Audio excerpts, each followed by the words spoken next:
जय हिंद प्यारे साथियों, कैसे हो आप सभी। मैं हूं योगेश और आप सभी देख रहे हैं आर्यभट्ट एकेडमी का एजुकेशनल चैनल। तो पिछले कुछ दिनों से बच्चों की दिली ख्वाहिश थी कि सर आप हमें कहीं पर घुमाने के लिए अवश्य ले जाएं। तो हमने एक फैसला किया और हमने तय किया कि हम इस बार सर्दियों की छुट्टियों में घूमने के लिए जाएंगे मसूरी। तो उसी रास्ते को आज हम यहाँ पर तय कर रहे हैं और इन शानदार वादियों से, इन शानदार नज़ारों से आप सभी को अवगत करा रहे हैं। तो देखिए, ये हमारी बस से खींचे हुए कुछ शानदार से लम्हे हैं जिनको हमने कैप्चर करने का प्रयास किया है। भट्टा फॉल से होते हुए, जो कि मसूरी रोड पर पड़ता है, हम आगे की तरफ को बढ़े और अपनी यात्रा को आगे जारी रखा। तो इस प्रकार से चलते चलते आप देखेंगे ये भट्टा फॉल हमने पीछे छोड़ दिया और हम मसूरी की तरफ को रवाना है और आगे की तरफ को बढ़ते चले जा रहे हैं। यहाँ आप देखने के लिए आपको मिलेगा मसूरी में कौन कौन सी चीज़ें हैं। और अब हम मसूरी में पहुँच चुके हैं और मसूरी में जाकर के हमें क्या क्या देखने के लिए मिलेगा ये आप सब। तो दोस्तों, अब हम बात करने वाले हैं यहाँ पर लविश से। लविश, कैसा लग रहा है लविश आपको? तो आपने क्या क्या अपेक्षाएं की थी और आपको क्या क्या देखने के लिए यहाँ पर मिला है अभी तक? अभी आप नहीं, आप थोड़ा लेट भी आए। आपने अभी बोल रहे थे कि आप कुछ खा के भी आए हैं। तो क्या क्या खाने के लिए मिल रहा है यहाँ पर? फास्ट फूड वगैरह कैसा है? अगर अपने दर्शकों को मैं बताना चाहूँ, कि वो किस प्रकार से यहाँ पर इंजॉयमेंट कर सकते हैं, तो कुछ कहेंगे आप उसके बारे में? शर्माए मत बिल्कुल भी आप। तो दोस्तों देखिए, यहाँ पर सबसे पहले पहुँचते ही हमने एक बस के साथ में फोटो सेशन किया। सभी बच्चे बड़े उत्साहित लगे इन नज़ारों को देख करके और सभी मसूरी घूमने के लिए काफ़ी एक्साइटेड थे। और ड्राइवर साहब जो हमारे उस्ताद जी थे, उनसे हमारी बात हुई। उन्होंने कहा कि सर सबसे पहले ये लाइब्रेरी चौक या फिर इसको किताब घर के नाम से जाना जाता है, यहाँ पर आप घूम लीजिए। उसके बाद आप माल रोड देख सकते हैं यहाँ से, वो भी कुछ ही डिस्टेंस पर था। उसके बाद हम यहाँ से लाल टिब्बा के लिए, जो कि वॉकिंग डिस्टेंस पर यहाँ से था, घूमने के लिए चले गए। और सभी बच्चे अलग अलग तरीके से इंजॉय करना चाहते थे, अलग अलग तरीके से सब इंजॉय कर भी रहे थे। और फोटो सेशन का एक शानदार सा जो दौर था वो चल पड़ा। सभी अपने अपने दोस्तों के साथ में फ़ोटो सेशन कर रहे थे। कुछ अपने पर्सनल फ़ोन लेकर के आए थे, वो सभी अपने फ़ोन से फ़ोटो खींच रहे थे। और कुछ बच्चे मेरे साथ मेरे आईफोन यानी आईफोन 15 से अच्छी अच्छी फ़ोटो को कैप्चर करने का प्रयास कर रहे थे, सभी ले रहे थे। और इसी तरीके से मैं भी उनके साथ में चल पड़ा और इस शानदार से लम्हों को अपने जीवन में बसाने के लिए तैयार हो गया। तो आप देख सकते हैं कितनी अच्छी अच्छी पिक्चर्स इन्होंने यहाँ पर ली और मैं भी इनके साथ में यहाँ पर काफ़ी देर तक इसी प्रकार से मस्ती करता रहा। ये मेन मसूरी में ये जगह है। ये देखिए आप, जो नज़ारे आपको यहाँ से देखने के लिए मिलेंगे ना, शायद ही आपको कहीं और देखने के लिए मिलते होंगे, क्योंकि इन्हीं नज़ारों को देखने के लिए दूर दूर से पर्यटक यहाँ पर हर वर्ष आते हैं। और इस टाइम पर यानी विंटर के टाइम पर यहाँ पर इतना शानदार सा माहौल रहता है, ये देख सकते हो आप। मैं आपको लफ्ज़ों में बयान नहीं कर सकता कि किस प्रकार का यहाँ पर चारों तरफ माहौल छाया हुआ है, क्या नज़ारे यहाँ पर सुंदर सुंदर देखने के लिए मिल रहे हैं। जितना भी आपको दिखा पाऊँ उतना दिखाने का प्रयास है, लेकिन यकीन मानिए जो यहाँ पर लाइव लोकेशन देखने में जो मज़ा आता है वो इतना वीडियो से आपको नहीं आ पाएगा। लेकिन फिर भी वो एंजॉय, वो प्लेसेस आपको मैं दिखाने का प्रयास करता रहूँगा और आप सभी घर बैठे भी इन सभी व्यू को कैप्चर कर पाएंगे, देख पाएंगे अच्छे से। और हमारी बस इस टाइम पर इन हिल्स को पार करते हुए देख सकते हो आप, बहुत दूर दूर से आते हैं पर्यटक इन नज़ारों को यहाँ पर देखने के लिए। और हमारा उद्देश्य वहां उस चोटी पर जाने का है, ठीक है। तो बच्चे पूछ रहे हैं किस चोटी पर। देखिए आपको सामने दिख रही होगी, वो सामने आपको दिख रहे हैं जो बर्फ के टिल्ले, ये देखिए हमारे उस्ताद जी यहाँ पर सामने आपको दिख रहे होंगे। एक बार आप भी याद दिला दीजिए उस्ताद जी। तो ये सभी बच्चे देखिए, नन्हे नन्हे प्यारे प्यारे बच्चे भी हमारे साथ मौजूद हैं। आप देख सकते हैं, मैं किसी न किसी बच्चे से आपकी बात अवश्य कराता हूँ ताकि पता चल सके कि वो किस प्रकार के एंजॉय कर रहे हैं, किस प्रकार से मजे ले रहे हैं। और अंशिका, कैसे हो आप? कैसा लग रहा है आपको? चलिए जूही यहाँ पर शर्मा रही है, काफी बात नहीं कर रही है, लेकिन देखिए जसकीरत बिल्कुल भी शर्माती नहीं है लड़की। ये भी बात करने के लिए तैयार है। तो जसकीरत जरा बताएंगे यहाँ के बारे में, कुछ जानते हो आप? कभी पहले आए हो आप इधर? इस बार तो साढ़े हाथ जुड़े तो पंजाबी विच बात कर दी है मुंडी। मैं कुड़ी है ब्रो। सानू भी नहीं आती ना पंजाबी सी। तो मैं आपको एक रियल पंजाबी बंदे से मिलवाना चाहूंगा। उन दलजीत सिंह, आपने दलजीत सिंह के गाने तो बड़े सुने होंगे, लेकिन आज दिल जीत लिया आज आपने। क्या कहना चाहोगे आप? एक बार बताएंगे कैसा लग रहा है आपको? काफी शर्मीले हैं दिलजीत, काफी कम बात करते हैं। बढ़िया लग रहा है इनको, बढ़िया लग रहा है। देखिए साथ साथ हमारे पास मौजूद है हमारे सबसे होनहार स्टूडेंट। इनके आंसर सबसे पहले आते हैं। जब मैं कभी भी क्वेश्चन पूछता हूँ ना, तो सबसे पहले अगर किसी व्यक्ति के, किसी स्टूडेंट के आंसर आते हैं तो वो है विशाल। पर इनका एक भी आंसर आज तक सही नहीं आया, लेकिन भविष्य में पूरी उम्मीद लगाई जा रही है कि आगे से जितने आंसर करे गलत, ये हमारे यहीं पे कर ले कोचिंग में ही, लेकिन जब ये अपने पेपर देंगे तो वहां पर इनके सारे के सारे आंसर सही होंगे। एक बार विशाल बताएंगे कैसा लग रहा है आपको? बढ़िया लग रहा है। तो क्या क्या आशाएं थी और क्या क्या आपको देखने के लिए मिला? तो अभी तो शुरुआत है, अभी तो पार्टी शुरू हुई है। एक बार आप भी बताएंगे। बहुत जा रहा हूँ। और आदित्य हमारे साथ है, इनका नाम बड़े प्यार से इनको मैं आदित्य कह के पुकारता हूँ। और हर्ष हमारे साथ यहाँ पर है। हर्ष काफी शर्मीले स्वभाव के नजर आ रहे हैं। साथ साथ इधर देखिए आप, लविस का चमकता हुआ चेहरा। तुम्हारे साथ 2 पुलिस है।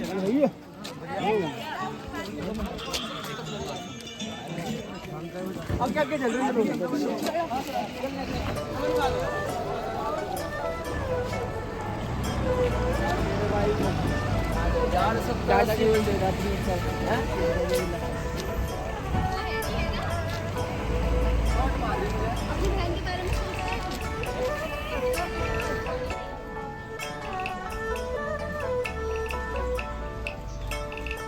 कैंपटी फॉल के लिए हम सभी प्रस्थान करते हुए, और अब से कुछ ही मिनटों के पश्चात हम पहुंचेंगे कैंपटी फॉल। जैसे कि सुनने में आ रहा है कि काफ़ी बेहतरीन नज़ारा होता है वहाँ का भी, तो वो तो हम ज़रूर देखना चाहेंगे। और जब कभी भी आप घूमने के लिए आते हैं मसूरी और आप अगर कैंपटी फॉल ना जाएं तो ये आपकी यात्रा एक प्रकार से अधूरी रह जाती है। किस प्रकार का व्यू है वो आप सभी देख सकते हैं। यहाँ से देखिए सुंदर सुंदर नज़ारे आपको देखने के लिए मिलेंगे। मैं लगातार आपको दिखाता रहूँगा। सभी बच्चे साइड में चलेंगे, साइड में। तो ये ध्यान रखना बहुत ज़रूरी होता है, क्योंकि सभी छात्र छात्राएं मेरे भरोसे हैं और मैं इन सभी का यहाँ पर ध्यान रखने का पूरा प्रयास कर रहा हूँ। लेकिन इसी बीच हमें ये बिल्कुल नहीं भूलना है कि जो रूल रेगुलेशन है, जो ट्रैफिक रूल्स हैं, वो फॉलो करना बहुत ज़रूरी है। यानी आप घूमिए, एंजॉय कीजिए, लेकिन अनुशासन बहुत ज़रूरी है। देखिए माहौल बहुत अच्छा है, मतलब जैसे मौसम का हमने कल्पना करी थी जैसे मौसम की, उसी प्रकार का कुछ मौसम हमें यहाँ पर देखने के लिए मिल रहा है। धूप भी है और आगे आने वाले कुछ स्थल ऐसे हैं जहाँ पर आपको बर्फबारी भी देखने के लिए मिलेगी। तो उसी प्रकार का यहाँ पर एक ये गढ़वाली एवरेस्ट भोजनालय है, इससे गुजरते हुए हम यहाँ पर और पहुँचने वाले हैं कैंपटी फॉल की तरफ।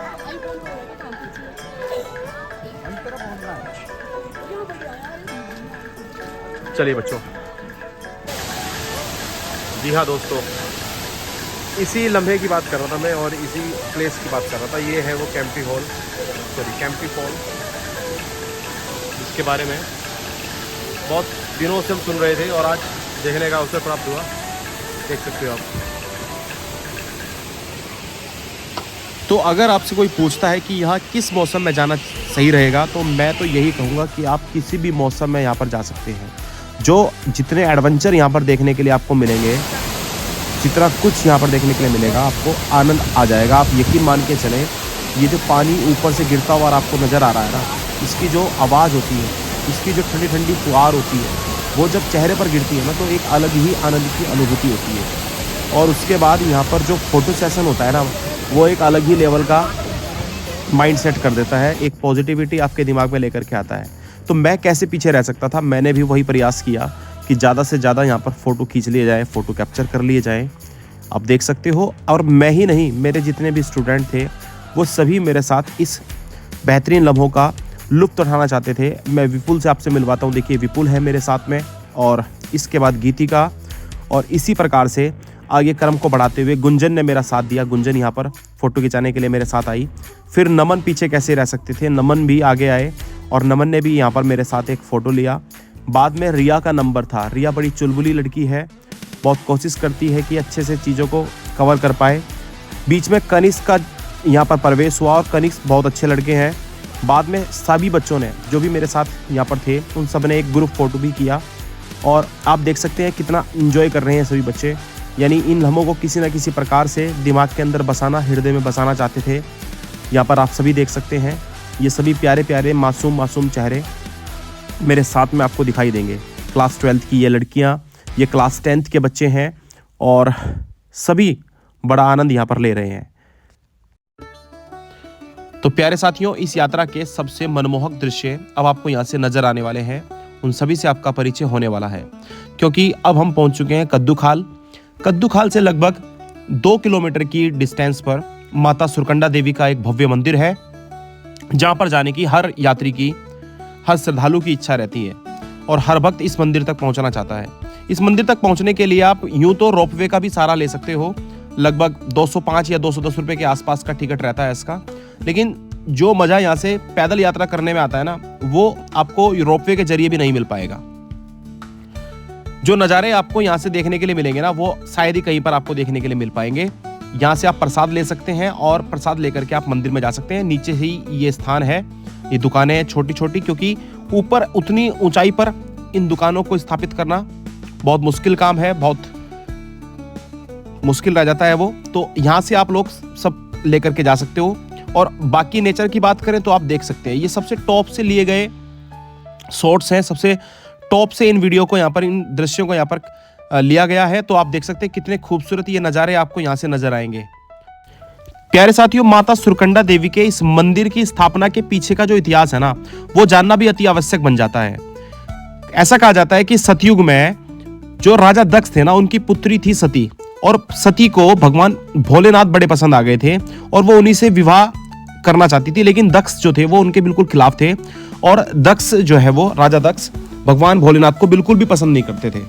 तो ऐसी स्थिति में जब उनकी शादी हो जाती है, यानी सती जब स्वयंवर कर लेती है, किसके साथ में, भगवान भोलेनाथ के साथ, तो उसके बाद एक बार ऐसा कहा जाता है कि जो राजा दक्ष है ना, वो एक अनुष्ठान करा रहे थे, एक महायज्ञ करा रहे थे, और ऐसी स्थिति में उन्होंने आमंत्रित नहीं किया यहाँ पर भोलेनाथ को, और ना ही सती को।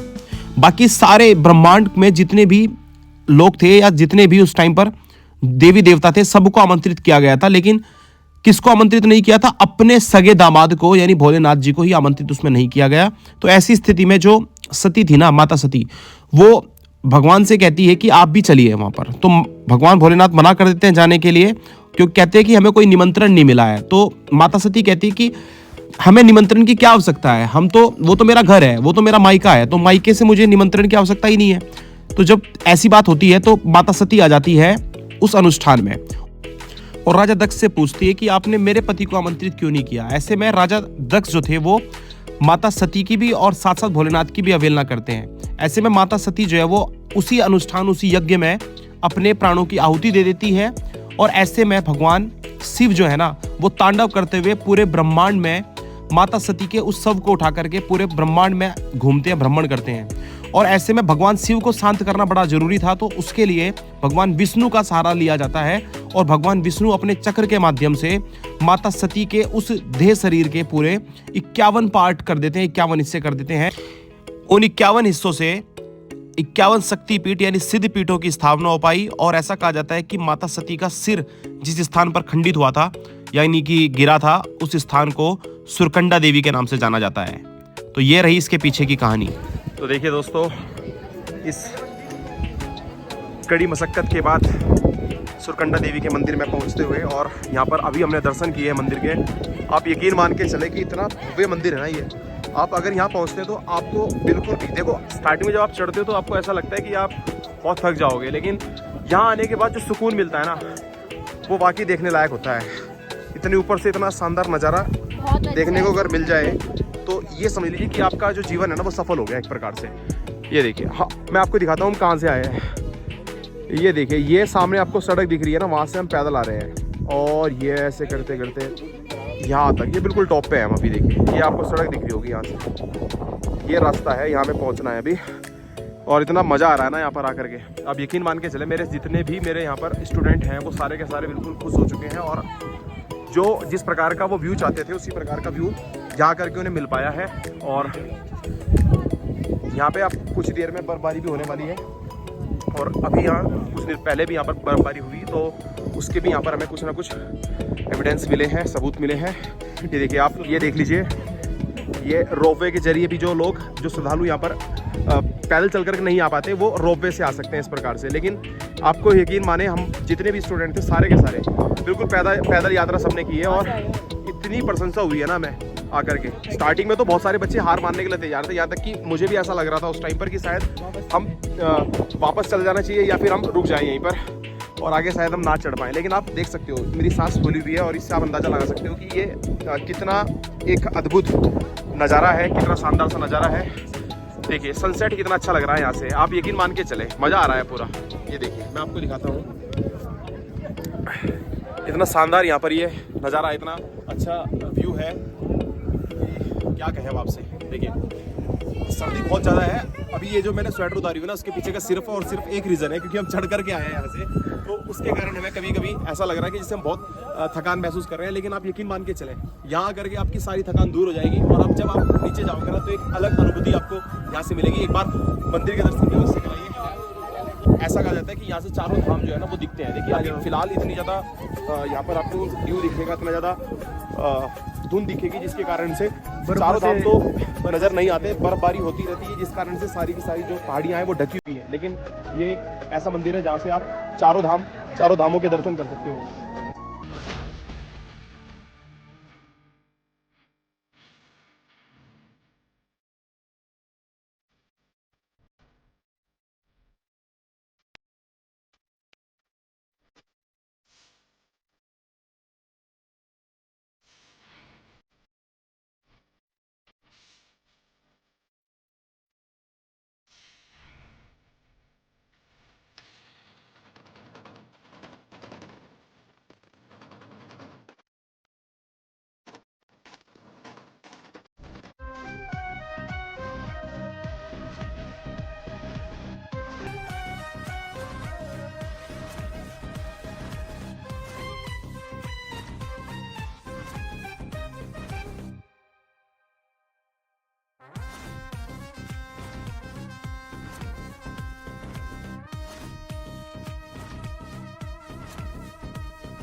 और दोस्तों ये देखिए, आप यहाँ का सनसेट देखिए जरा, क्या आनंदित कर देने वाला ये सनसेट है। देखिए कितना मज़ा आता है यहाँ से आपको फुल मज़ा आएगा।